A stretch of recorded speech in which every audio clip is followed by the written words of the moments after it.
Thank you, Mr. Speaker.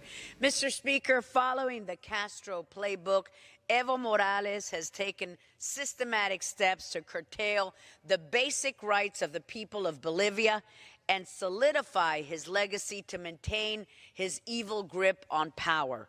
Evo Morales has ruled Bolivia for over 12 years, and he expects to do so indefinitely.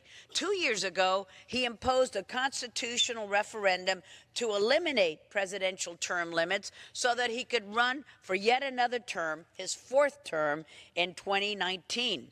After a resounding no vote from the people of Bolivia, this thug turned to the courts, which he totally controls, to stomp on the will of the people. The courts sided with him. What a surprise.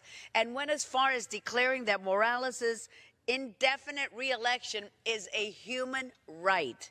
What an insult that is to the Bolivian people and to all of us who cherish true democratic ideals. Just like Castro, Evo Morales also continues to clamp down on the opposition, sending his national police to deploy repressive tactics and silence dissent brutally.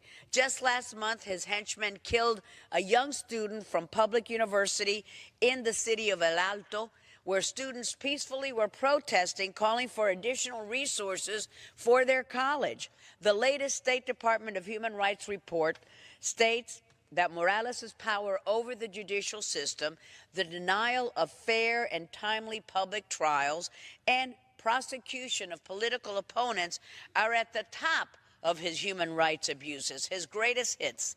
It's no wonder that over 1,200 Bolivian political exiles are now living in Brazil, in Peru, in Paraguay, in Spain, and here in our wonderful country, the United States, including in my lovely South Florida community. Mr. Speaker, Evo Morales' anti-imperialist rhetoric, expelling all of our U.S. agencies, DEA, USAID, and the U.S. ambassador to Bolivia, and his coziness with rogue regimes, well, they're just further proof of the threat that his regime poses for the stability and security of our allies in the hemisphere and beyond.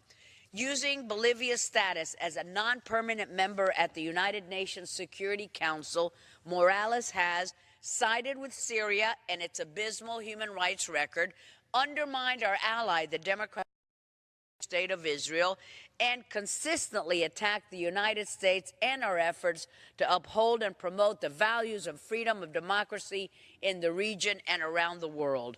Simply put, Morales is no friend of democratic values, and just like the dictatorships in Cuba, Venezuela, and Nicaragua, his regime has solidified control at the expense of the people and our own national security interests. The Bolivian people need our help, Mr. Speaker, and we must start paying attention to what is happening right here in our own hemisphere.